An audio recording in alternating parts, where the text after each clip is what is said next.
Ya, selamat malam pemirsa TVRI. Malam hari ini kembali kami menghadirkan dialog khusus dalam rangka memperingati 120 tahun Bung Karno. Dan tentu kita tahu bersama bahwa di bulan Juni ini adalah perayaan Bulan Bung Karno dan menjadi momentum bagi kita semua untuk kembali mendorong ataupun menggalakkan jiwa patriotisme dan juga tentu saja mengamalkan ajaran dan pemikiran-pemikiran dari Insinyur Soekarno atau Bung Karno.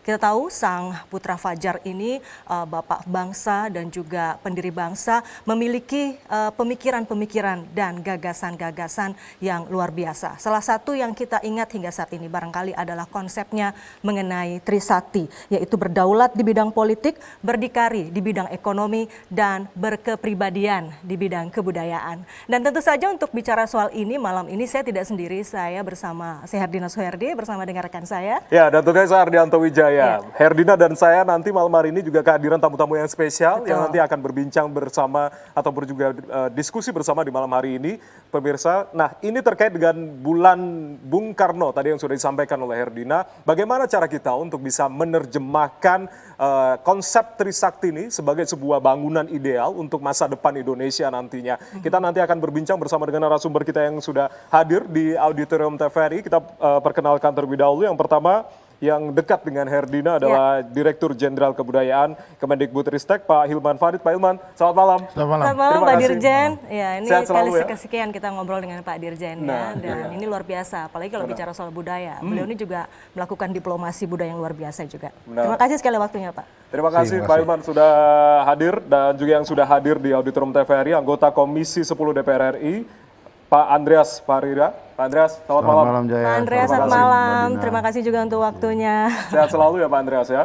Ya, puji Tuhan, alhamdulillah. Alhamdulillah. Alhamdulillah. Ini bicara budaya juga malam ini kita beragam sekali nih. Ada tenun, ada batik ya.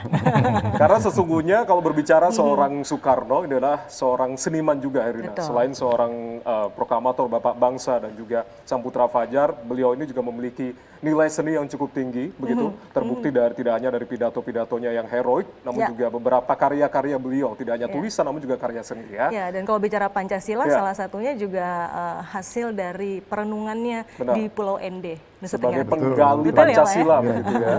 Baik. Oke. Dan nanti kita juga sebetulnya akan terhubung juga bersama narasumber lainnya, tapi nanti kita akan perkenalkan ya. Tapi sebelum kita bahas lebih jauh tema kita malam hari ini, Trisakti dalam kehidupan berbangsa, kami punya tayangan khusus untuk Anda. Berikut ini.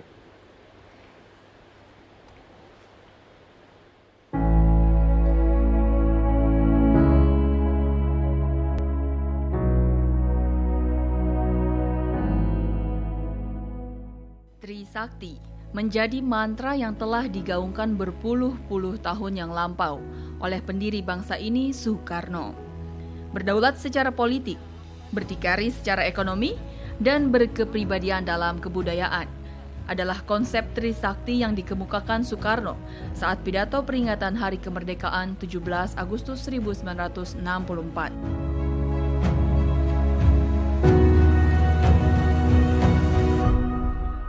Gagasan Soekarno mengenai Trisakti merupakan cerminan rasa kecemasan dan kegelisahan terhadap bangsanya yang kala itu begitu masif mendapat hegemoni budaya barat yang dapat mempengaruhi berbagai aspek kehidupan politik, ekonomi, dan budaya, baik dalam tatanan nilai ataupun tindakan.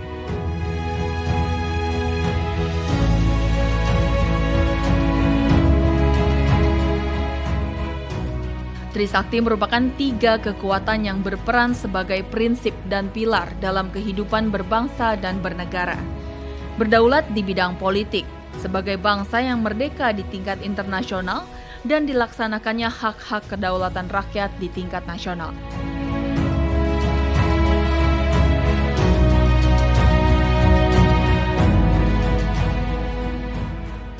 Kemandirian di bidang ekonomi dengan menjadikan seluruh kekayaan alam untuk kesejahteraan rakyat, sehingga rakyat Indonesia menjadi tuan di negerinya sendiri.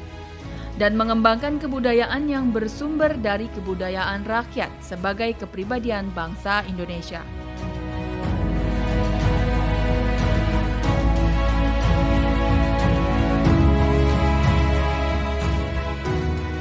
Trisakti harus dipenuhi ketiganya secara bersama-sama dan tidak dapat dipisahkan.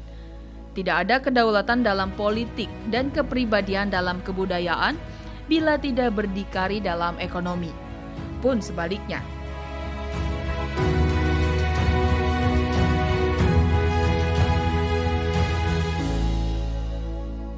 Namun masihkah Trisakti menjadi mantra sakti di tengah arus perubahan era modern saat ini?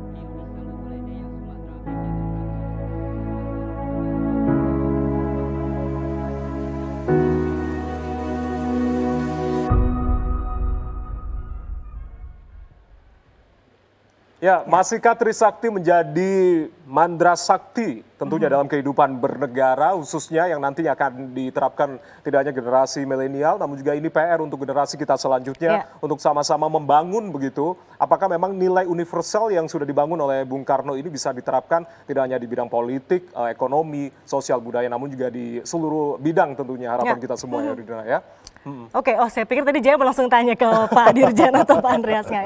Nah, jadi ini kalau kita bicara soal Trisakti ini menarik begitu. Seorang Bung Karno berapa puluh tahun yang lalu sudah punya pemikiran seperti ini dan ini juga saling terkait satu sama lain. Tidak mungkin kita bisa menjadi bangsa yang mandiri kalau kita nggak punya SDM yang bagus gitu barangkali ya. Nah, saya sebelum ke soal berdaulat secara politika dulu, Pak Andreas, saya ke Pak Dirjen dulu. Ini kalau kita bicara soal berkepribadian dalam budaya. Sebetulnya apa yang ingin disampaikan oleh Bung Karno ketika itu? Ketika itu dulu gitu Pak. Ini konteks sejarah jadi penting ya, gitu karena pemikiran ini kan terlontar ketika Indonesia ini baru 20 tahun merdeka, gitu ya. Dan ada banyak sekali warisan dari masa lalu ya, terutama kolonialisme yang hidup di dalam masyarakat gitu. Sehingga Bung Karno ini juga berpikir, kalau kita begini terus, maunya meniru yang lain, kapan jati dirinya itu terbangun? Kapan kita bisa membangun negeri dengan modal kita sendiri? Jadi kepribadian di sini menjadi sangat kunci gitu ya, bahwa kita harus menemukan ini jati diri gitu ya, yang di masa kolonialisme ya boleh dibilang dirampas gitu ya, kita nggak sekolah. Tahun 30 tuh cuma 6,4% penduduk yang bisa baca loh. Ya, sekarang mungkin yang nggak bisa baca kurang dari 6,4% gitu. Jadi pembalikan ini yang sangat dipentingkan oleh Bung Karno pada masa itu gitu. Sehingga kita bisa lihat ya di bidang sains, teknologi, keilmuan, mengirim orang ke luar negeri, itu tujuannya nggak lain gitu ya. Nah ini kepribadian juga mesti agak dibedakan dari xenofobia. Xenofobia ini takut sama yang asing. Bung Karno nggak ada takutnya sama yang asing. Ya, kalau yang dari luar itu masuk harus bisa diserap sehingga menjadi bekal kekuatan kita gitu. Jadi kuncinya tetap di kita ini gitu ya. Kepribadian itu sangat ditentukan oleh kemampuan kita, boleh dibilang nih daya cerna kebudayaan gitu ya yang diperlukan sekarang itu untuk menghasilkan pribadi-pribadi yang solid gitu. Di tengah arus gelombang budaya asing yang masuk begitu ke Indonesia dan kita harus memperkokoh budaya kita sendiri begitu ya. Betul dan ya cara mencarinya bagaimana? Ya dengan mengenali betul karakter budaya kita di dalam perjalanan sejarah. Ya ini tenun, batik, semua kemampuan-kemampuan yang kita miliki ini yang mesti digali betul. Dan kita ini negeri yang luar biasa kaya dari segi itu. Gitu ya. Rasanya tergambar dari apa yang kita kenakan sekarang, tenun Pak Andreas, batik. Jadi menarik karena ada tadi lurik juga begitu ya. dan ada pernyataan tadi Bung Karno sebetulnya tidak takut pada asing, tapi bagaimana kita kemudian mencerna budaya kita sendiri. Nanti kita akan kaitkan dengan kondisi kita saat ini.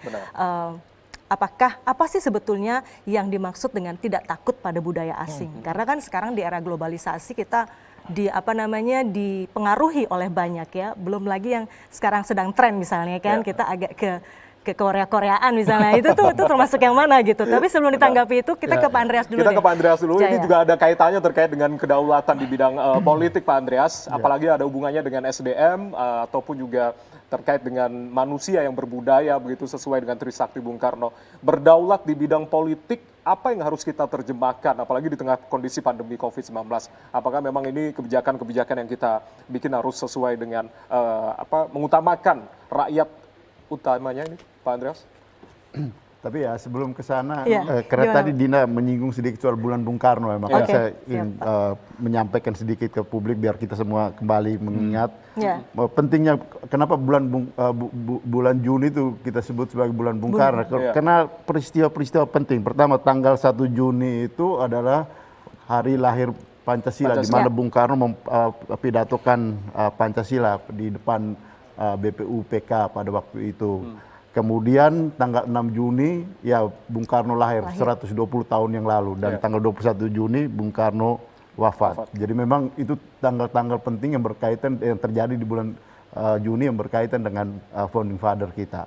Nah, kembali ke pertanyaan tadi gitu. Saya juga ingin kembali sedikit ke konteks sejarah ya. Nah, kalau kita ingat ini Bung Karno mempidatokan atau menyampaikan konsep Trisakti ini pada tanggal 17 Agustus tahun 1965. 65. Nah, itu kita harus lihat konteks Indonesia pada zaman itu. Jadi Indonesia pada zaman itu baru 20 tahun merdeka. Kemudian ada di dalam situasi yang orang bilang situasi perang dingin. Ya. Ada pertarungan antara dua kubu di tataran global, blok barat dan blok timur. Nah, sejak tahun 60 itu Bung Karno atau sejak ketika kembali ke Undang-Undang Dasar, di mana Presiden Republik Indonesia itu adalah kepala negara, kepala pemerintahan, karena sebelumnya kita menjalankan suatu sistem demokrasi liberal di mana presiden itu hanya simbolik, perdana menteri yang menjalankan pemerintahan. Ketika Bung Karno setelah 5 Juli tahun 59, tahun 60 Bung Karno selalu tiap tahun itu mempidatokan menggunakan tanggal 17 Agustus itu sebagai suatu peristiwa untuk melakukan refleksi. Ya. Refleksi terhadap keindonesiaan kita gitu. Itu sejak tahun 60. Dan di situ ya mulai dari Bung Karno bicara soal Resopim, jaringan revolusi kita, Resopim, Takem tahun kemenangan, dan tahun 64 Bung Karno pidato tentang Tahfidz, tahun Vivere Periculoso. Baik. Dan tahun 65, nah Bung Karno bicara judul pidatonya itu adalah Takari, tahun berdikari. Tahun berdikari. Tahun berdikari. Nanti kita bahas lebih jauh lagi Pak, betul. tapi kita sayangnya harus jeda dulu soal baik. berdikari ini, terus kemudian soal nawacita dan bagaimanakah upaya arah pembangunan kita saat ini, apakah masih selaras dengan yang memang dicita-citakan founding father kita itu tadi. Tapi kita harus kembali jeda terlebih dahulu. Benar, kita akan kembali saudara usai jeda berikut ini, tetap bersama kami di Dialog Khusus 120 tahun Bung Karno.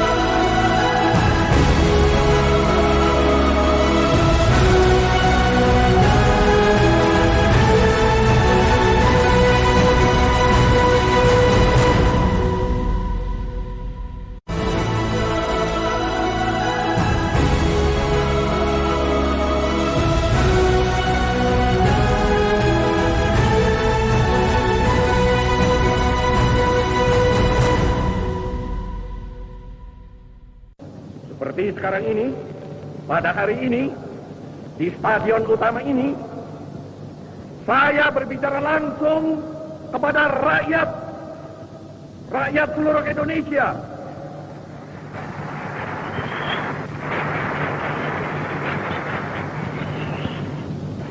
Bahkan juga langsung kepada seluruh dunia, dari timur sampai ke barat, dari utara sampai ke selatan.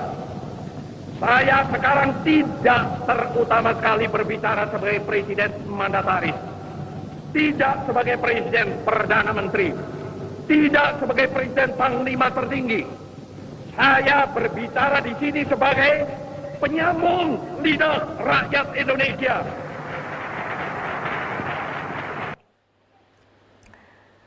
Ya, Terima kasih Anda kembali bersama kami dan pemirsa TVRI. Tadi kalau Anda simak bersama itu tadi adalah cuplikan dari salah satu pidato Bung Karno di hadapan publik. Kita tahu Bung Karno memiliki kemampuan public speaking yang luar biasa dan salah satu orator ulung, sehingga kemudian ketika Bung Karno menyampaikan pidato dan gagasan-gagasannya itu dapat mengobarkan semangat dari para rakyat ataupun publik yang ada di tempat tersebut. Dan itu tadi kita lihat bersama salah satu cuplikan. Rasanya tidak hanya mengobarkan semangat Herdina, tapi juga ikut menggerakkan kita sebagai seorang rakyat pada saat beliau memberikan orasi di depan publik begitu ya. Dan itulah yang nantinya kita akan menjadi PR kita bersama sebagai generasi saat ini untuk bisa merefleksikan nilai-nilai, ajaran-ajaran yang tentunya luhur yang sudah diciptakan, termasuk juga Trisakti Bung Karno itu tadi dalam kehidupan berbangsa dan bernegara. Iya, dan kalau tadi kita sudah singgung dua hal ya dari Trisakti tersebut di bidang politik maupun juga di bidang kebudayaan. Benar. Nah, satu lagi yang belum kita singgung Di adalah bidang ekonomi. berdikari Berdikari di bidang ekonomi. Dan untuk membahas hal itu,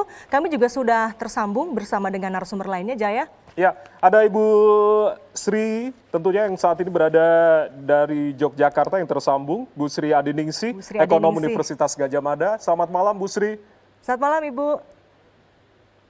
Selamat malam Mbak Ervina, Bung Jaya. Baik, Ya, Bu Sri terima apa kasih, Bu, kabar? waktunya. Bung Andreas. Ya, Sehat selalu ya Bu ya. sehat selalu Bu Sri. Sehat selalu. Baik, Bu Sri Adiningsih ini ekonom UGM senior Ya. dari Yogyakarta malam hari ini dan juga pernah menjadi penasihat presiden. Betul ya Pak ya. Dan Bu, kalau bicara soal berdikari secara ekonomi, sebetulnya pemikiran yang ingin disampaikan Bung Karno itu apa Bu? Ya, saya kira begini, Bung Karno itu adalah bapak bangsa, founding father Indonesia ya. Dan saya percaya beliau ini luar biasa kecintaannya pada bangsa dan negara ini. Kalau kita ingin mengetahui, melihat apa saja sih pemikiran Bung Karno tentang berdikari ya. Pada saat itu misalkan beliau mengatakan lebih baik makan gaplek tapi merdeka daripada makan bestik tapi menjadi budak. Ya. Jadi itulah semangat Bung Karno. Dan yang disampaikan beliau menurut saya merupakan salah satu sikap berdikari, kemandirian kita. Jadi pada saat itu situasinya kan memang tidak seperti sekarang ya, sehingga antara gaplek itu ketela ya, dengan bestik ataupun steak, ini sesuatu yang beda sekali. Dan menurut beliau lebih baik kita makan gaplek daripada bestik, tapi merdeka. Nah, ini luar biasa menurut saya. Dan semangat inilah yang saya kira di dalam berdikari dalam bidang ekonomi ini oleh Bung Karno, dan saya yakin kita sekarang generasi yang lebih muda, saya sudah tidak muda, tapi lebih muda ini juga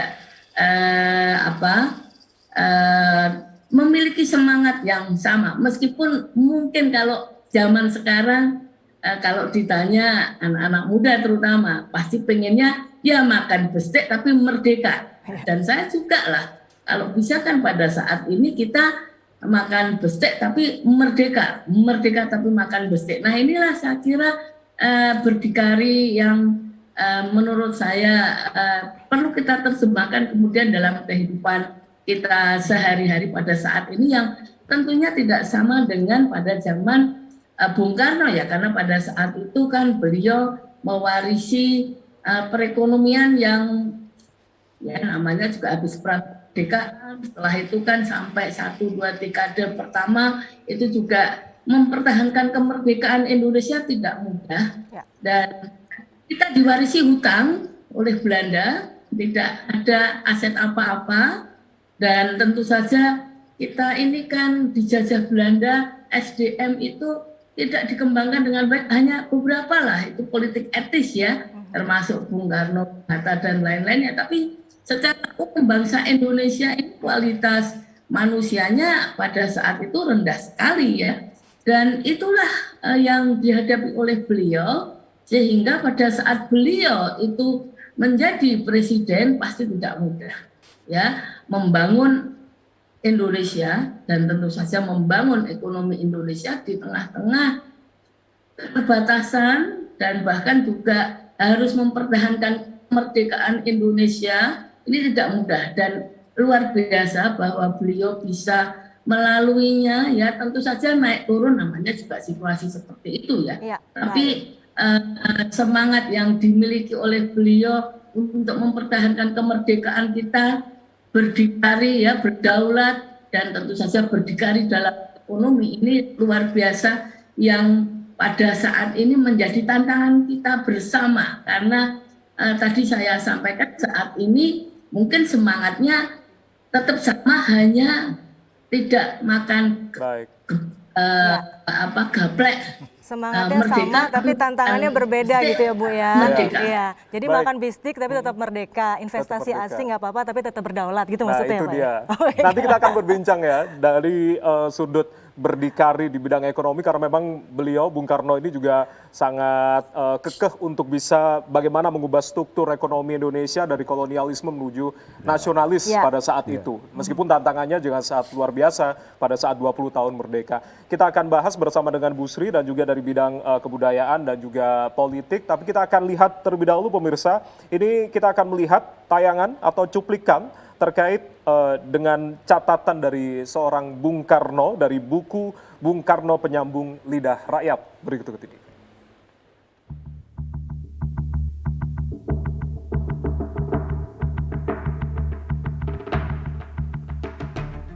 Manusia tidak hanya cukup untuk makan. Sungguh pun gang-gang di Jakarta penuh lumpur dan jalanan masih kurang.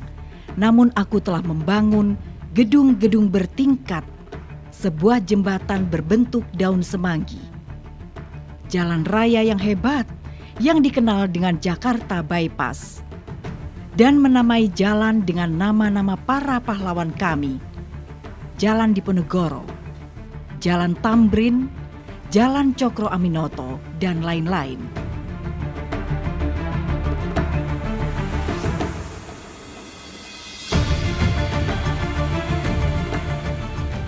Banyak orang berhati katak dengan mentalitas warung kopi menghitung-hitung pengeluaran itu dan menuduhkan menghamburkan harta rakyat. Ini semua bukan untuk kejayaanku. Semua ini dibangun demi kejayaan bangsa, supaya bangsaku dihargai oleh seluruh dunia.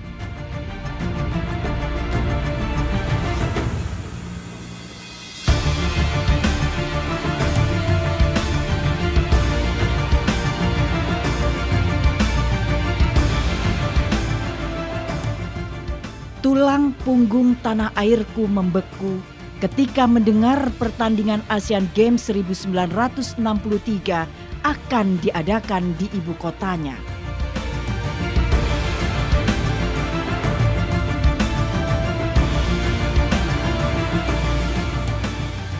Kami lalu mendirikan stadion dengan atap melingkar yang tidak ada duanya di dunia.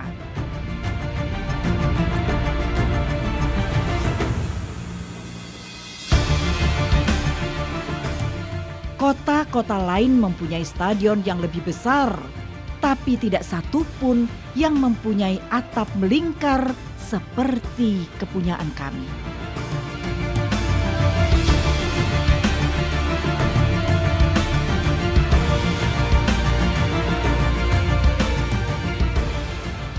Ya, memberantas kelaparan memang penting, akan tetapi memberi makan bagi jiwa yang telah diinjak-injak dengan sesuatu yang dapat membangkitkan kebanggaan mereka, itu pun penting. Ya, itu menarik sekali ya tadi. Memberi makan rakyat yang kelaparan memang penting, tapi mengembalikan lagi kepercayaan masyarakat Indonesia yang telah sekian ratus tahun terjajah juga lebih penting. Di antaranya dengan membangun kebanggaan, salah satunya adalah Gelora Bung Karno dan juga Tugu Monas yang jadi kebanggaan kita bersama hingga saat ini. Ya. Tujuannya mungkin salah satunya adalah untuk membentuk karakter bangsa ya, nation character building. Dan Pak juga Dirjen, bisa suatu ditanggapi, kebanggaan dan juga yang Pak Andreas. mungkin ada kaitannya dengan itu tadi, menonjolkan beberapa pembangunan yang pada saat itu Bung Karno juga ingin membuktikan Indonesia sudah merdeka 20 tahun begitu, dengan adanya Trisakti memperkokoh. Apa yang harusnya kita lakukan ini, Pak Hilmar, terkait dengan bagaimana manusia atau generasi-generasi nantinya untuk bisa saling meneruskan nilai-nilai termasuk juga kebudayaan di bidang kepribadian? Ya, saya kira kata kuncinya di sini adalah percaya diri. Percaya diri. Percaya pada kekuatan yang kita miliki, gitu ya. Jadi semua pembangunan fisik ini kan saya kira menumbuhkan kepercayaan diri kita sebagai sebuah bangsa ya, gitu, bahwa kita mampu membangun macam-macam hal, gitu ya. Jalan tol sekarang nih, kalau misalnya dalam konteks kita sekarang, gitu. Dan yang penting sebetulnya kembali kepada konsep Trisakti itu sendiri, kita mau modern, kita mau maju, kita mau sejajar dengan bangsa-bangsa lain di dunia dengan cara kita sendiri. Nah, ini yang membedakan ya. Jadi bukan mengekor. Bung Karno kan bolak-balik bilang gitu dalam pidatonya yang disebut tadi, Takari tahun 65, beliau sangat jelas bilang gitu. Jangan pembangunan kita ini diukur dengan textbook kalian. Apakah kita sudah maju atau belum gitu ya. Jadi siapa yang harus menetapkan patokan-patokan kemajuan, kemana arah kita, ya harus dari kita sendiri gitu. Jadi ini yang terus-menerus diingatkan Bung Karno, dan untuk menjalankan, ya kita lihat ya komitmennya membangun hal-hal yang sifatnya fisikal, tetapi pada saat bersamaan juga seperti yang tadi dikatakan tiap tahun berpidato. Berpidato panjang ini bukan kemudian hanya untuk orasi atau retorika gitu, tapi betul-betul menanamkan kepercayaan diri gitu ya di dalam masyarakat gitu, bahwa kita ini mampu sebagai Baik, bangsa. Pak Andreas juga nanti mungkin bisa menambahkan soal ini, tapi izin kita jeda dulu. Dan saudara tetaplah bersama kami. Kami akan kembali usai jeda berikut ini.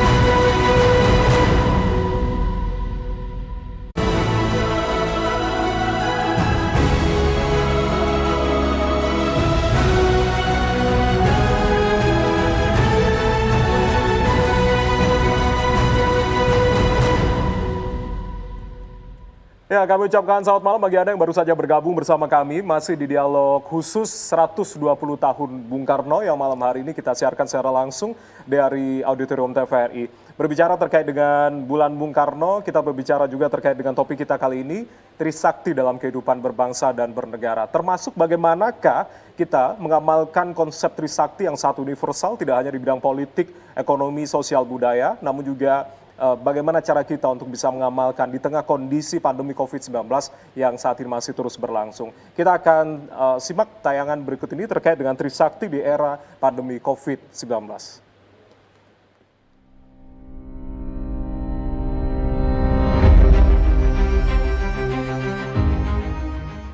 Berdaulat secara politik, berdikari secara ekonomi, dan berkepribadian dalam kebudayaan. Itulah mantra Trisakti yang lantang digaungkan seorang bapak bangsa kita sekaligus proklamator Indonesia, Soekarno. Sudah sepatutnya sebuah bangsa yang merdeka dan berdaulat mutlak memiliki tiga hal tersebut. Banyak gagasan dan pemikiran Bung Karno yang masih sangat relevan untuk menjawab tantangan yang kini dihadapi bangsa Indonesia. Aktualisasi Trisakti Soekarno dalam menghadapi isu-isu kebangsaan adalah tugas kita bersama. Perjuangan kita hari ini adalah bagaimana mewujudkan kedaulatan di berbagai bidang, di antaranya bidang politik, ekonomi, dan budaya. Di masa pemerintahannya di bidang politik, Bung Karno terkenal memiliki kebijakan politik yang berani. Dunia seakan dibuat gentar dan takjub dengan kebijakannya. Proyek-proyek mercusuar Bung Karno serta keterlibatan dalam Asian Games 1962 telah membuktikan bahwa bangsa Indonesia mampu dan setara dengan bangsa lain di dunia. Tentunya di tengah situasi pandemi COVID-19 yang sedang melanda dunia, kebijakan para pemangku jabatan sangat berpengaruh terhadap kesejahteraan masyarakat Indonesia yang terdampak. Kebijakan yang adil, yang berpihak pada rakyat, bukan hanya segelintir golongan. Di bidang ekonomi, Soekarno mengatakan bahwa ekonomi kita harus dibuat atas kemampuan kita sendiri, dengan modal kita sendiri, dengan tenaga kita sendiri, dengan kepandaian kita sendiri. Ekonomi yang meyakini kemampuan kita berproduksi, menggunakan modal dalam negeri dan tenaga kerja dalam negeri. Dengan itu semua kita dapat mencapai keadilan sosial berdasarkan Trisakti. Di tengah kondisi pandemi COVID-19 saat ini, konsep berdikari di bidang ekonomi tentu sangat relevan. Dengan memperkuat basis sektor perekonomian masyarakat, menjadi benteng yang ampuh untuk memulihkan pertumbuhan ekonomi Indonesia mampu bersaing di kancah global. Di bidang budaya, derasnya arus globalisasi membuat dunia nyaris tanpa batas. Globalisasi juga berimbas pada masuknya budaya asing yang dapat mempengaruhi budaya lokal. Pentingnya kaum muda Indonesia mengenal sejarah bangsanya, tentu dapat menumbuhkan rasa cinta tanah air, membentuk jati diri bangsa, dan bangga menjadi Indonesia. Bersama dengan semangat gotong royong, empati terhadap sesama mampu membuat Indonesia bangkit dari situasi pandemi COVID-19. Saat ini kita menghadapi isu-isu kebangsaan strategis di mana hantaman pandemi COVID-19 betul-betul memukul Indonesia di berbagai sektor.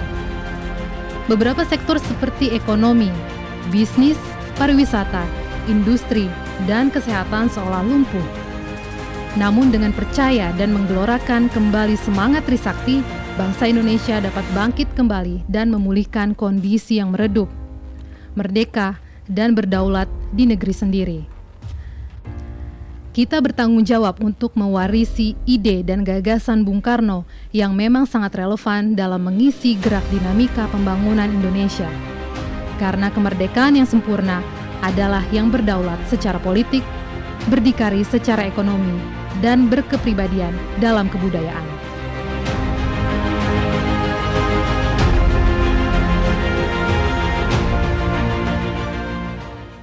Ya, itu tadi tayangan mengenai Trisakti di era pandemi. Memang mungkin semangatnya masih terus kita gelorakan. Tapi saat ini kita menghadapi tantangan tidak saja Indonesia sebetulnya, tapi juga negara-negara di dunia, yaitu adalah pandemi COVID-19 yang juga belum berakhir.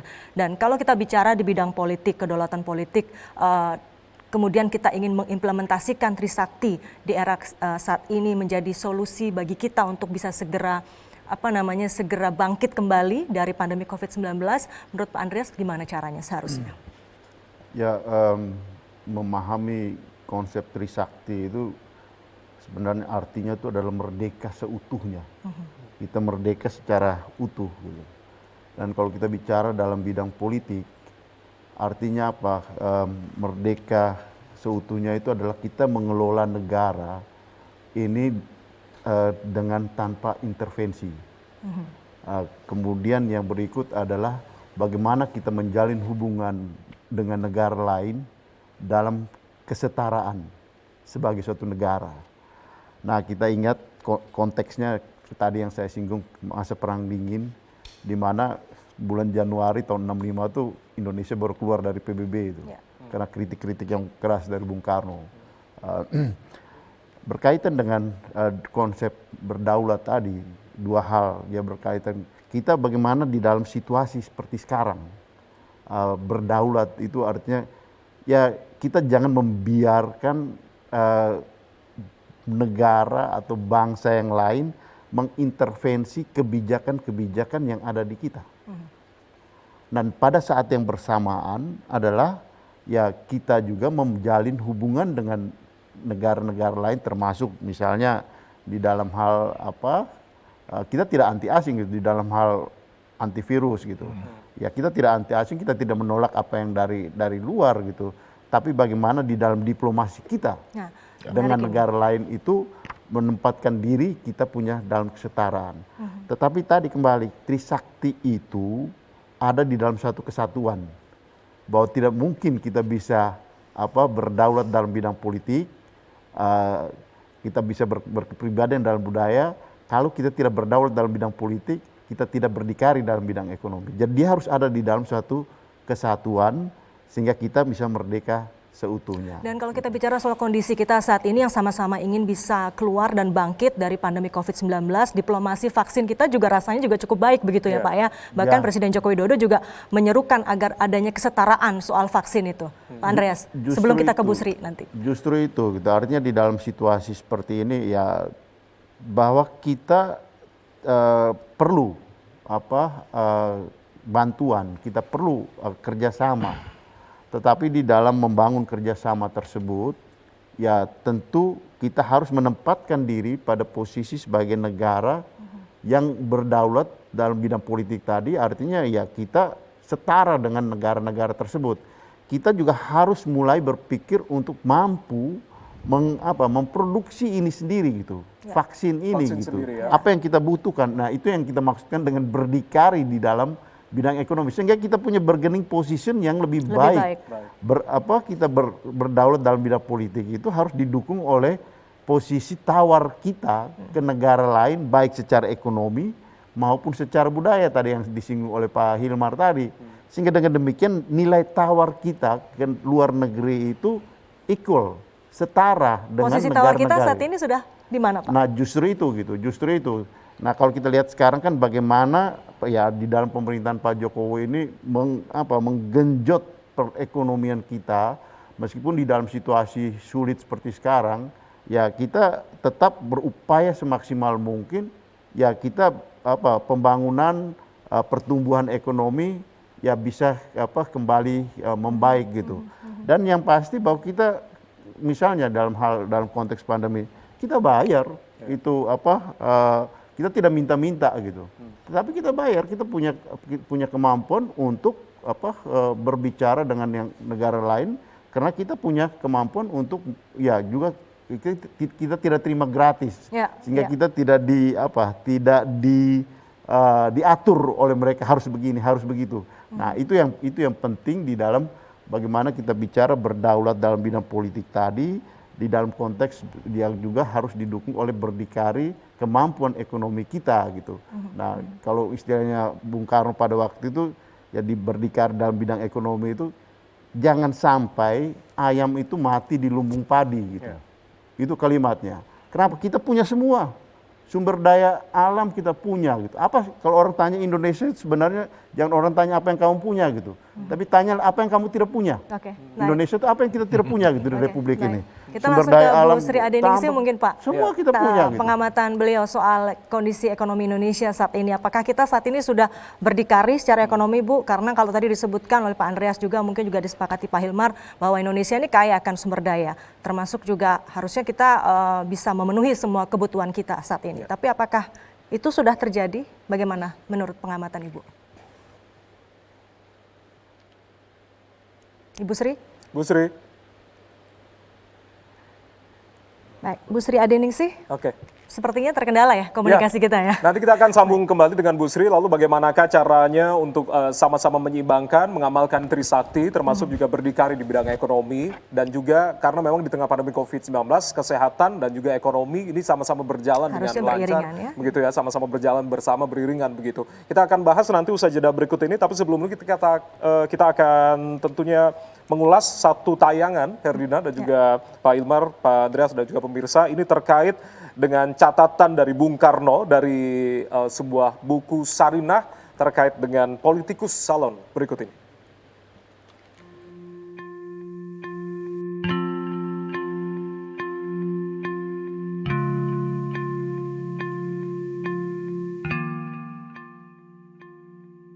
Lebih dari separuh politisi kita adalah politisi salon yang mengenal marhain hanya dari sebutan saja. Apakah orang mengira dapat menyelesaikan revolusi sekarang ini meski tingkatannya tingkatan nasional sekalipun tidak dengan rakyat murba?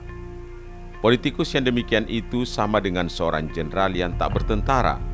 Kalau ia memberi komando, dia seperti orang yang berteriak di padang pasir. Tetapi betapakah orang dapat menarik rakyat jelata jika tidak terjun di kalangan mereka, mendengarkan kehendak-kehendak mereka, menyadarkan mereka akan diri sendiri, membuat revolusi ini revolusi mereka? Dr. Insinyur Soekarno dari buku Sarina 1947.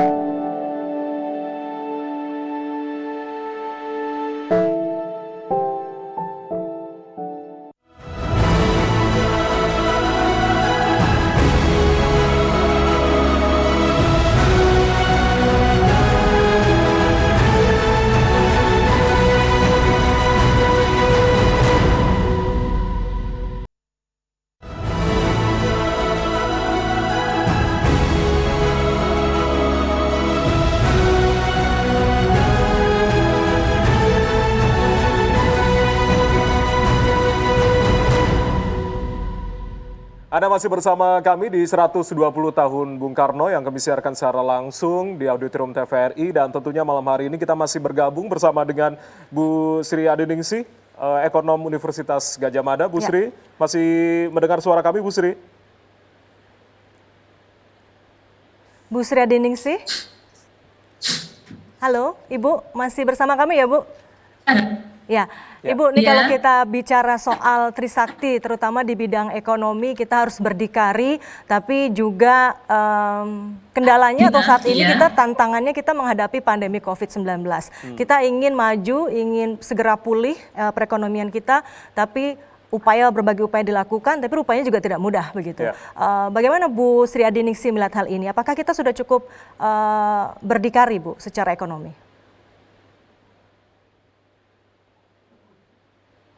Saya kira begini, kalau kita mencermati perkembangan ekonomi di Indonesia dan bagaimana sekarang kita ini telah menghadapi pandemi ya, tapi secara umum sebenarnya Indonesia di dalam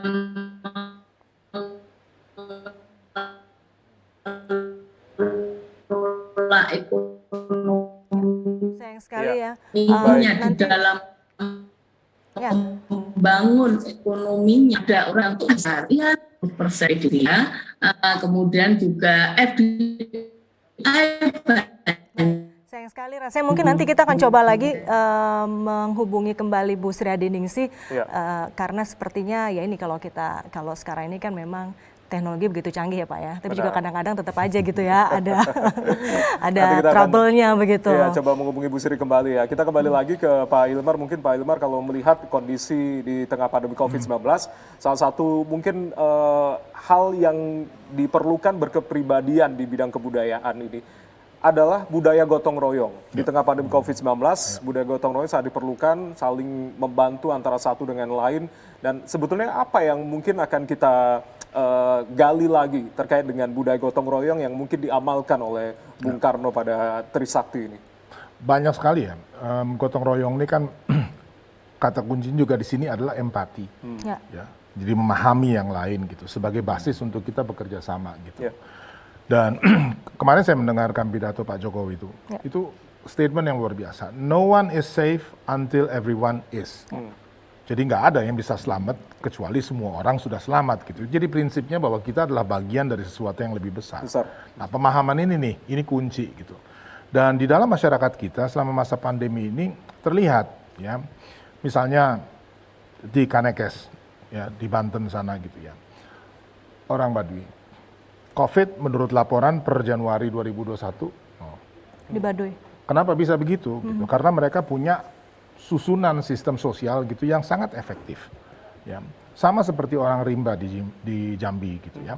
Mereka juga begitu. Begitu ada wabah penyakit gitu, mereka sudah punya mekanisme gitu yang mengatur setiap orang di dalamnya. Gitu. Mekanismenya mungkin bisa dibagi Pak Ilmar? Ya, mekanismenya sesederhana mengatakan kalau ada orang sakit dia mesti diasingkan. Semuanya disediakan ya. Sehingga dia bisa survive, kemudian setelah sehat dia kembali bergabung ke dalam masyarakatnya. Prinsip ini ya sebetulnya ya kita coba pakai kan dengan bikin pembatasan sosial berskala besar dengan segala macam. Tetapi disiplin untuk mengikuti itu hampir nggak ada. Jadi yang kemudian sekarang jadi melonjak lagi kasusnya Ya. karena itu tadi. Ya justru karena sistem sosialnya itu nggak bekerja dengan baik gitu. Jadi kalau misalnya sekarang ini tadi ya prinsipnya kita mengenal betul secara kultural kita bagian dari sistem sosial yang lebih besar dan seterusnya, mestinya nggak terjadi. Ketika orang menyadari bahwa saya kalau melanggar pasti akan mencelakakan orang lain yang pada gilirannya akan kembali kepada saya lagi. Padahal kan Pak kalau kita bicara nilai-nilai gotong royong dan nilai luhur itu sudah ada sejak dulu harusnya. Betul, betul. Nah itu justru yang kenapa Trisakti menjadi begitu penting dan kunci. Inilah kepribadian disebut oleh Bung Karno itu tadi gitu. Kita udah punya, ya. Cuma beliau ketika pidato 1 Juni 1945 ini kan bagaikan membangunkan raksasa yang sedang tidur. Indonesia ini, gitu ya. Punya segalanya gitu. Tetapi untuk waktu yang cukup lama karena kolonialisme, karena perpecahan di dalam dan seterusnya mengalami degradasi secara kultural gitu ya. Nah ini yang mau dibangkitkan kembali gitu. Nah kalau misalnya tanya bahan dasarnya apa? Ada. Sampai hari ini pun masih ada gitu. Cuman kita ini cukup cermat nggak gitu. Cukup punya komitmen nggak gitu. Ya cukup bisa memahami dan kemudian mau melakukan aksi sehingga itu bisa tumbuh kembali gitu. Jadi ini yang kita sebut sebagai kepribadian Indonesia. Dan juga ini ada kaitannya terkait dengan kebijakan yang diatur oleh pemerintah untuk sama-sama melindungi warga negara dari pandemi COVID-19. Ada kaitannya dengan berdaulat di bidang politik. Pemerintah sudah berupaya semaksimal mungkin untuk mengatur warganya, untuk membuat kebijakan, melindungi warganya begitu Pak. Tapi pada akhirnya di kondisi pandemi COVID-19 ini, kitanya gitu yang longgar dalam artian Pak Andreas. Ya, artinya di sini kita harus lihat di dalam konteks kita hidup berbangsa. Baik pemerintah maupun rakyat itu ada dalam satu bangsa. Jadi ya posisinya adalah yang satu mengatur, yang lain mengikuti gitu. Nah disinilah kita bicara soal kembali pada gotong royong tadi gitu. Jadi daulat itu kan artinya daulat keluar ketika kita berbicara dengan bangsa-bangsa yang lain, kita berhubungan dengan bangsa-bangsa yang lain. Daulat ke dalam itu adalah bagaimana menata bangsa ini, menata masyarakat kita. Nah itu juga harus didukung oleh rakyat dalam konteks ya tadi gotong royong tadi. Bung Karno dalam beberapa ya setiap pidato yang dia berkaitan gotong royong itu kita punya. Cuma antitesa daripada gotong royong itu adalah divide et impera yang memecah belah kita gitu. Politik pemecah belahan selama zaman penjajahan yang membuat kita ini terpecah-pecah gitu. Mudah dipecah sehingga persatuan itu penting buat kita. Persatuan kerjasama untuk kemudian kita bisa menghadapi berbagai tantangan. Baik musuh yang kelihatan maupun musuh yang tidak kelihatan, yaitu misalnya wabah COVID ini gitu ya, yang musuh tidak kelihatan ini. Gitu, Oke, baik. Yang tidak kelihatan, saya masih ingin minta tanggapan dari Bu Sri Adiningsih dari sudut pandang ekonomi. Tadi kembali Bu, pertanyaan sama, apakah Indonesia saat ini kita sudah dalam posisi berdikari secara ekonomi, itu satu, dan yang kedua, bagaimanakah agar Trisakti ini bisa kita terapkan saat ini ketika tantangannya tidak gampang adalah pandemi COVID-19? Baik ya. Saya kira begini ya, bahwa memang kita kerjasama ekonomi juga FDI ada, tapi secara umum ya Indonesia itu menurut saya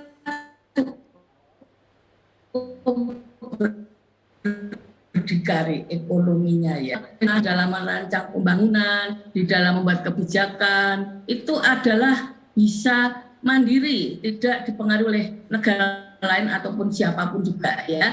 Dan itu banyak misalkan di dalam membuat RPJM, RPJP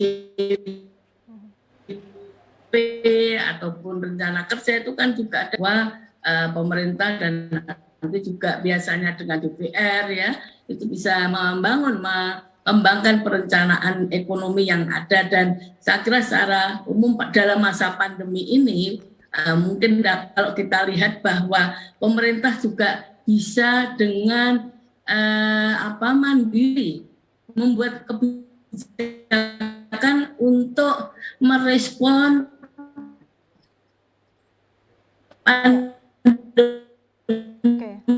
Pemerintah mungkin yang dimaksud Bu Sri adalah pemerintah sudah berupaya untuk secara mandiri memutuskan kebijakan-kebijakannya, termasuk juga kebijakan di bidang perekonomian. Mungkin itu ya. Nanti kita coba tanya lagi ke Bu Sri Adiningsih. Ya, karena nanti ini juga ada kaitannya dengan sinyal yang Bu Sri masih gangguan terus begitu. Nanti kita juga akan mempertegas kembali Bu Sri. Anda masih terhubung bersama kami dan tentunya Dina. Ya, nanti kita akan kembali bahas. Tapi sebelum itu kami punya tayangan ini mengenai musikalitas dari seorang Bung Karno. Tidak saja memiliki gagasan-gagasan yang luar biasa, beliau juga banyak sekali menghasilkan quotes-quotes atau kutipan-kutipan dan salah satunya juga ada puisi. Puisi ini mengenai Aku Melihat Indonesia. Kita simak bersama.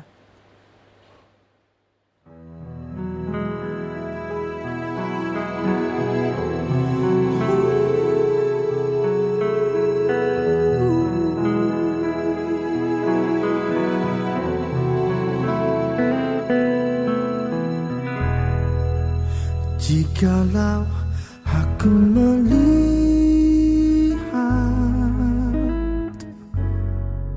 gunung-gunung membiru,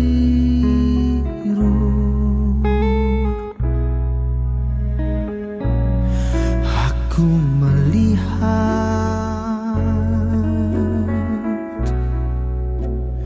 wajah Indonesia.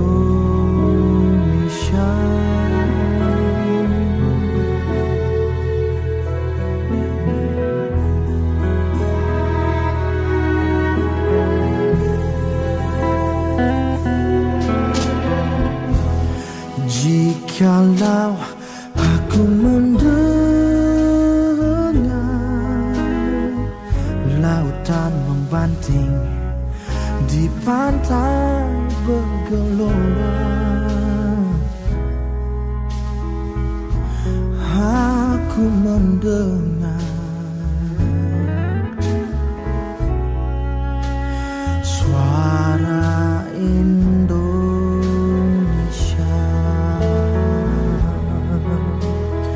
Oh, wajah Indonesia, suara Indonesia, keindahan Indonesia, aku melihat Indonesia.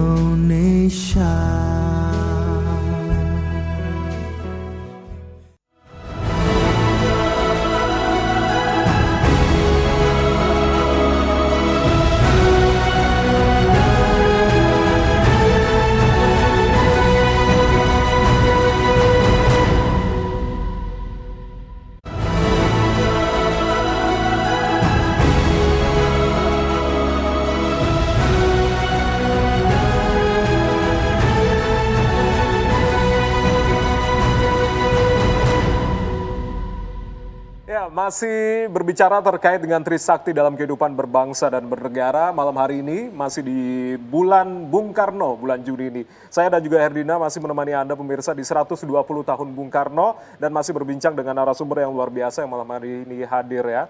Kita juga akan sambung kembali bersama dengan Bu Sri Adiningsih. Betul, kita akan coba gali kembali. Tadi terputus lagi, tapi kita coba lagi. Ini pokoknya kita ingin semangatnya semangat Bung Karno lah, pantang menyerah gitu ya. Termasuk juga soal komunikasi via Zoom ini, Bu. Bu Sri Adiningsih, jadi mungkin bisa dilanjutkan kembali, Bu, soal bagaimana sebetulnya pemerintah Indonesia ini sudah berupaya untuk mandiri menghasilkan kebijakan-kebijakan termasuk juga soal ekonomi. Silakan, Bu. Ya, saya kira pemerintah Indonesia itu di dalam katakanlah mengatasi pandemi dan dampaknya, ini kan kalau kita cermati luar biasa ya, bahwa katakanlah pandemi ya memang naik turun, tapi secara umum kita not too bad ya, dengan keterbatasan yang ada, bahkan kan juga berusaha membuat vaksin dari dalam negeri, itu menurut saya juga salah satu bentuk berdikari gitu ya. Kemudian juga di dalam kebijakan dengan memberikan safety net ya kepada masyarakat yang memerlukan. Nah ini kan sekarang juga dilakukan banyak sekali ya. Mungkin kalau dari pendidikan itu kan luar biasa, banyak fasilitas. Saya juga dapat ini internet gratis karena dosen gitu ya. Dan juga anak didik saya pada dapat internet, termasuk tentunya safety net untuk dunia usaha masyarakat yang tidak punya. Ya ini saya kira salah satu bentuk juga dari tanggung jawab negara di dalam membantu rakyatnya, ya meskipun tidak bisa semuanya, tapi saya kira secara umum yang memerlukan mendapatkan lah ya. Dan kemudian tentunya adalah proses pemulihan ekonomi yang saat ini juga tengah digarap dan juga luar biasa, bahwa kita bisa menjaga stabilitas ekonomi terjaga cukup baik pada masa pandemi. Awal pandemi saja sempat terguncang, tapi pada akhirnya kan juga bisa terjaga cukup baik. Dan menurut saya kerja koordinasi ya, Kementerian Keuangan, BI, OJK dan kementerian-kementerian yang terkait ini luar biasa bisa menjaga ekonomi kita itu tetap stabil ya, keuangan kita tetap stabil, sehingga hal ini memungkinkan Indonesia untuk menuju kepada pemulihan ekonomi ya kan. Kalau kita cermati yang terburuk sudah lewat, sekarang kan kita mulai memperbaiki sehingga pertumbuhan negatif sudah semakin mengecil, dan harapan saya nanti kuartal 2 sudah mulai positif ya, dan berbagai data yang ada menunjukkan optimisme dan juga kepercayaan masyarakat dunia usaha pada perekonomian kita, bahkan ekspor juga surplusnya semakin besar. Secara umum yang ingin saya sampaikan bahwa kita bangsa Indonesia di dalam menghadapi pandemi, mengatasi dampaknya ini pelan-pelan ya sudah mulai kelihatan bentuknya, dan kita bekerja keras untuk itu ya. Tentunya apresiasi bagi berbagai pihak pemerintah, otoritas termasuk DPR yang tengah kerja keras untuk agar supaya bisa merealisasikan berbagai perbaikan yang terjadi pada saat ini. Dan tentu saja ini kan masih perlu waktu untuk agar supaya bisa pulih ya. Bahkan kalau kita cermati pada masa pandemi ini kan ada transformasi digitalisasi yang luar biasa.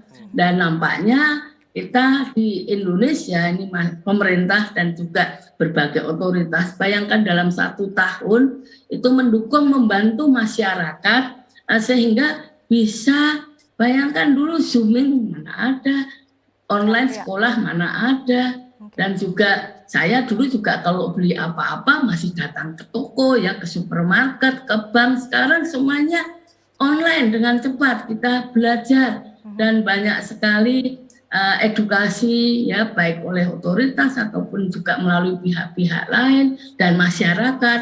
Kan di Indonesia ini luar biasa, masyarakat juga bekerja turut membantu agar supaya di dalam menghadapi pandemi ini, baik itu terkait dengan kesehatan ataupun juga transformasi digital dengan berbagai aspek kehidupan kita. Ini luar biasa sekali. Bahkan kan kita yang terbaru ini ya, World Living Index kita, ini kan kita tertinggi di dunia gitu ya. Artinya bahwa saya sih optimis bahwa ya ini menunjukkan juga salah satu bentuk dari berdikari dalam perekonomian Indonesia ya. Ini jadi bukan hanya pemerintah saja, tapi juga masyarakat pun ini saling menolong agar supaya kita bisa mengatasi permasalahan yang kehadapi, bangkit lagi, dan kemudian menuju kepada pemulihan kehidupan dan perekonomian. Nah ini saya kira sesuatu yang kita harapkan bisa lebih cepat sehingga kehidupan bisa segera membaik. Baik. Bu Sri Adiningsih, Pak Andreas dan juga Pak Hilmar, izin karena ini komunikasinya sedang bagus nih dengan Bu Sri, jadi saya satu pertanyaan lagi Bu Sri Adiningsih. Bu, kalau kita bicara soal ini stabilitas ekonomi kita terjaga, tadi Ibu juga sudah menyinggung sebetulnya bahwa semoga kita akan segera pertumbuhan ekonomi bisa segera positif, bisa segera dicapai. Lalu aspek lainnya Bu, barangkali bisa disinggung juga mengenai daya beli masyarakat ini sekarang sebetulnya sudah mulai membaik atau belum Bu? Lalu kemudian soal pengangguran dan kemiskinan apakah juga bisa teratasi dengan baik? Ya, kalau kita cermati bahwa pengangguran sempat melesat tinggi, tapi sebenarnya sudah mulai berkurang ya. Tingkat pengangguran 7% pada yang tertinggi tahun lalu, sekarang sudah mulai 6%. Jadi karena di Indonesia ini juga kalau orang nganggur terlalu lama nggak bisa makan juga, sehingga mereka mati-matian bagaimana agar supaya bisa bekerja ya. Dan kemiskinan, nah ini memang masih tinggi 10% ya, padahal kita sempat 9%. Tapi menurut saya ini berbagai perkembangan sosial yang pada saat ini terpuruk sudah mulai membaik, dan mudah-mudahan nanti dengan meningkatnya pertumbuhan ekonomi lagi positif ini akan membuat berbagai permasalahan sosial, pengangguran, kemiskinan, ketimpangan ini dapat diatasi ya. Dan kita berharap bahwa kuartal-kuartal yang akan datang tahun ini itu juga kita bisa tumbuh positif, mudah-mudahan bisa sampai 5% ya, ataupun 4-5%. Oke. Ya, Baik. itu harapan kita bersama ya. Tapi juga kemudian pengangguran mulai balik lagi sebelumnya. Baik, nanti kita sambung lagi nih, terutama kalau kita mau mencapai ke sana, potensinya dari mana gitu Ya, ya. tadi Bu Sri sudah memproyeksikan optimis begitu untuk tahun 2021. Ini juga ada kaitannya terkait dengan budaya gotong royong tadi. Sama-sama kita tidak hanya pemerintah juga, tapi juga didukung oleh rakyatnya begitu untuk sama-sama membangun, untuk sama-sama bangkit di tengah pandemi COVID-19. Apa sebetulnya budaya yang mungkin bisa sama-sama kita junjung tinggi di tengah pandemi COVID-19 selain gotong royong, empati, dan juga beberapa hal-hal atau nilai-nilai positif lainnya Pak Hilmar yang mungkin kita harus tanamkan untuk sama-sama bangkit di tengah pandemi COVID-19? Nah, khusus mengenai ini saya mau singgung satu halnya. Ini kebudayaan memang tadi ya, soal nilai, gotong royong, kebersamaan, dan seterusnya, dan itu sangat esensial lah untuk kita bagi.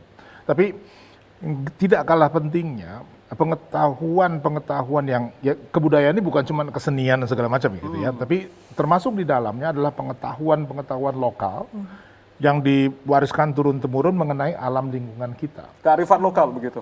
Kearifan lokal termasuk di dalamnya gitu. Dan ini sebetulnya adalah sumber yang luar biasa. Ya. Kita ini tadi saya bilang gitu ya, satu negeri dengan keanekaragaman hayati termasuk sangat tinggi di dunia, mungkin nomor 3. Ya. Pada saat bersamaan negeri dengan keanekaragaman budaya juga paling tinggi. Ya. Ini ada tahun 2015 dibuat sebuah indeks namanya indeks biocultural. Jadi hayati ketemu dengan yang kultural gitu. Indonesia nomor 1. Ya, karena punya segalanya yang tadi dikatakan gitu ya. Hanya saja pemanfaatan sekarang ini, dan ini mau tidak mau bicara tentang investasi di riset dan seterusnya untuk betul-betul memahami kekayaan sesungguhnya yang kita miliki. Dan ini jadi bukan nilai ekonomi. nyambungnya ke BRIN itu ya Pak ya? Apa? Pengembangan inovasi. BRIN, saya kira langkah ya. untuk mengkonsolidasi riset ini adalah langkah yang sangat penting gitu. Kenapa gitu? Karena inilah inti kekayaan, dan saya kira Bung Karno di dalam pidato Takari itu sangat jelas. Gak ada alasan bagi kita untuk susah. Kenapa? Karena kita punya segalanya itu tadi. Nah ini saya mau singgung gitu, karena salah satu amanat di dalam Undang-Undang Nomor 5 Tahun 2017, dan ini saya mau sampaikan nih Pak Andreas di Komisi 10 nih, kita ini sama-sama nih partner dengan beliau ini. Undang-Undang Nomor 5 Tahun 2017 konsiderannya clear mengacu pada Trisakti. Undang-undang itu. Jadi di situ kita udah paham betul gitu ya, bahwa yang mestinya dilakukan sekarang ini pemetaan dari kekayaan intelektual yang kita miliki. Ini luar biasa. Oke, nanti kita sambung lagi usai jeda, terutama juga tanggapan DPR soal apakah rencana-rencana, strategi-strategi yang sudah dipersiapkan bersama itu sudah dilaksanakan dengan baik, bagaimana pengawasan dari DPR, barangkali nanti Pak Andreas bisa tanggapi, tapi kita harus jeda terlebih dahulu. Tetap bersama kami di 120 tahun Bung Karno, Televisi Republik Indonesia.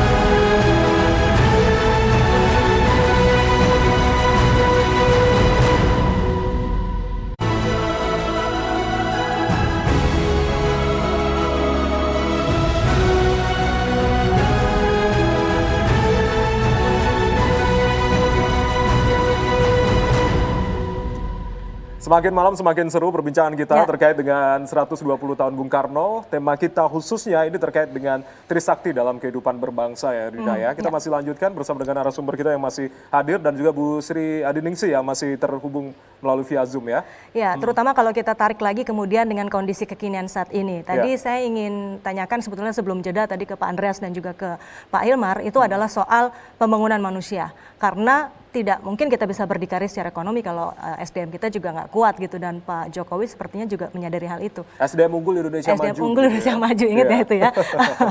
Pak Andreas, bicara soal itu gimana DPR melihatnya sebagai pengawas dari kebijakan pemerintah? Sudah Ya, berjalan baik? Itu juga dipidatokan oleh Bung Karno di pidato tanggal 17 Agustus, pidato Takari itu. Iya, iya. Bung 65 Karno, ya? Iya, tahun 65 itu bahwa merdeka yang dimaksud itu adalah manusia-manusianya yang merdeka. Nah, dan kemerdekaan itu, kemerdekaan manusia-manusia itu adalah karena kesadarannya. Membangun kesadaran. Kalau Bung Karno bilang itu bewusst. Bewusst itu sadar. Kita sadar bahwa kita ini merdeka, dan dengan demikian kita menata kehidupan kita, termasuk kehidupan ekonomi, politik, budaya tadi gitu. Nah, kembali pada pertanyaan tadi, saya kembali tanya, apa ada negara maju yang pendidikan yang SDM-nya rendah? Tidak ada di dunia ini. Negara yang maju itu karena SDM-nya maju gitu. Orang kita bisa kaya secara alam, budaya kita, tapi SDM inilah yang sumber yang kemudian memanfaatkan dan mengelola itu kembali gitu. Jadi mempunyai nilai lebih.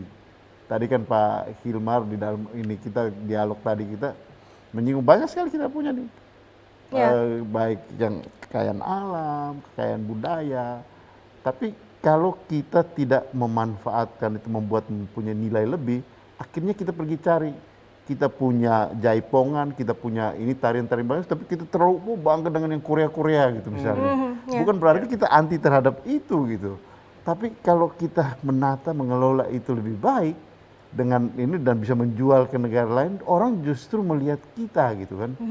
Artinya ada kesetaraan di situ, kita bicara tadi yang saya singgung tadi, kesetaraan kita di dalam ya berhubungan, berinteraksi secara kultural.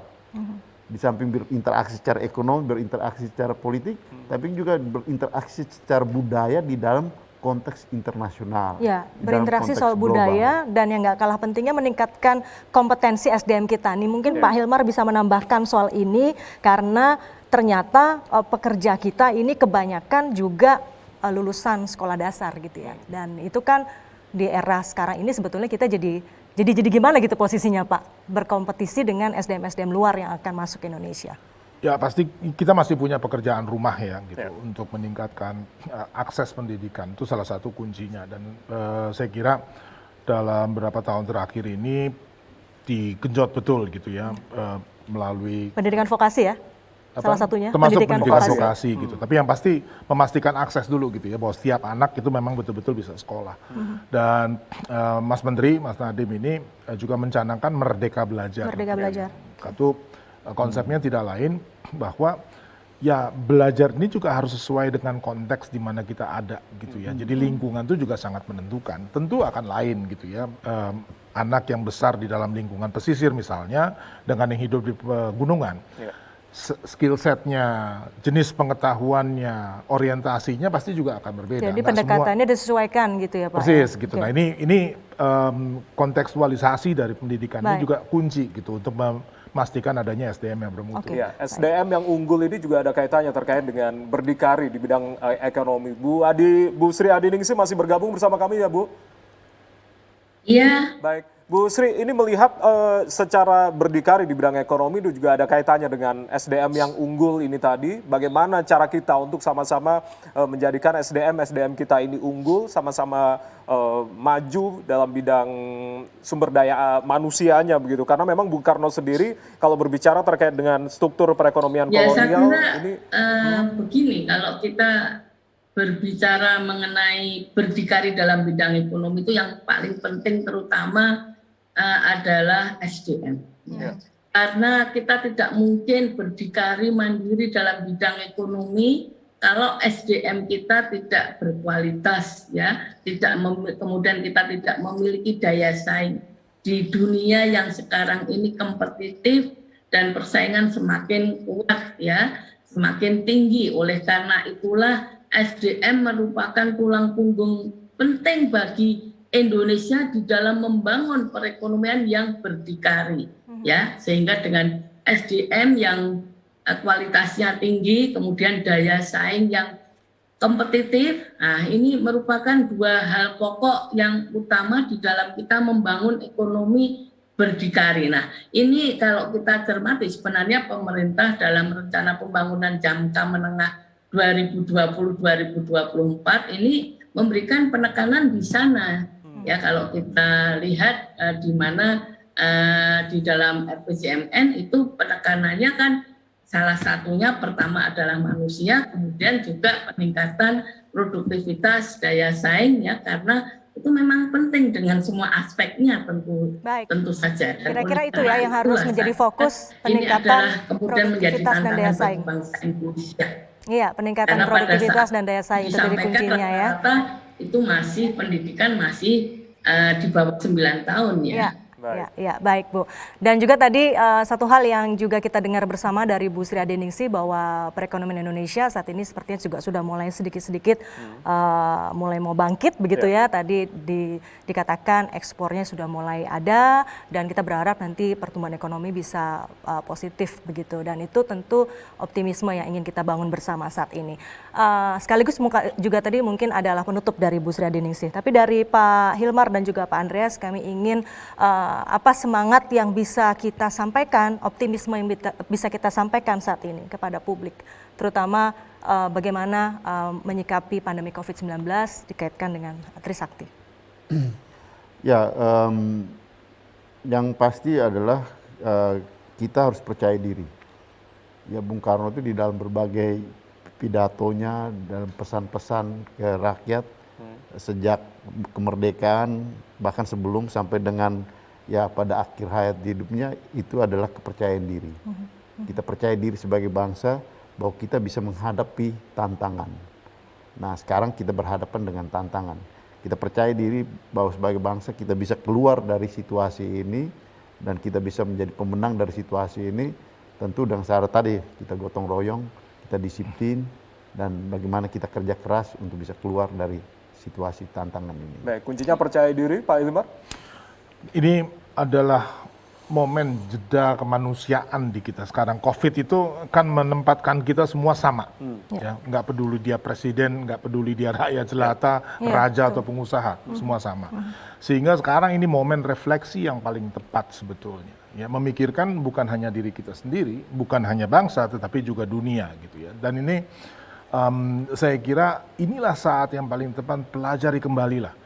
Ya, perjalanan para founding fathers kita, pemikiran-pemikiran yang luar biasa gitu ya. Agar apa? Agar nanti saat kita keadaan kembali itu kita berdiri di depan. Ya. Ini yang paling penting gitu ya. Jadi tidak lagi kemudian hanya mengikuti perkembangan yang ada di tempat lain gitu ya, tetapi justru bisa lead di depan gitu. Jadi gunakanlah momen refleksi ini gitu ya untuk betul-betul mempelajari kembali ya, kekuatan yang ada pada kita sehingga bisa muncul nanti sebagai bangsa pemenang. Baik. Pak Hilman Farid, terima kasih. Pak Andreas Barere, terima kasih. Juga Bu Sri Adiningsih. Tadi terima kasih sudah bergabung bersama kami langsung dari Yogyakarta. Sehat selalu Ibu dan Bapak sekalian. Tentu saja tadi kita ingin mengutip juga dari apa yang disampaikan narasumber kita malam hari ini, bahwa peringatan bulan Bung Karno, 120 tahun Bung Karno ini kita kembali digugah lagi. Terlebih kalau sekarang tantangannya pandemi COVID-19, semangat gotong royong.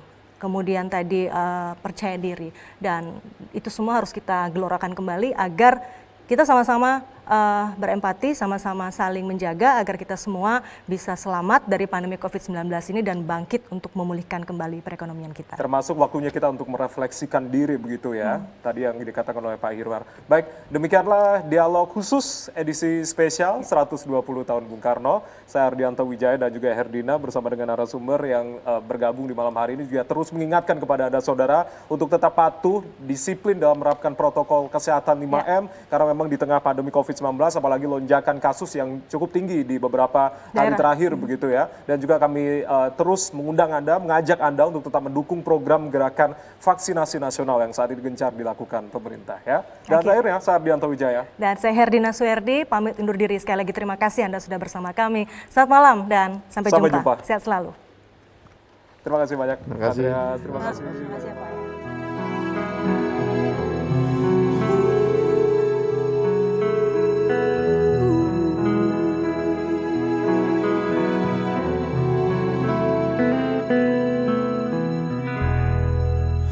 Jikalau aku melihat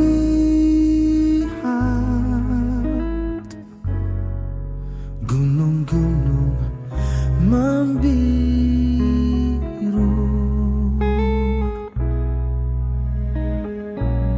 aku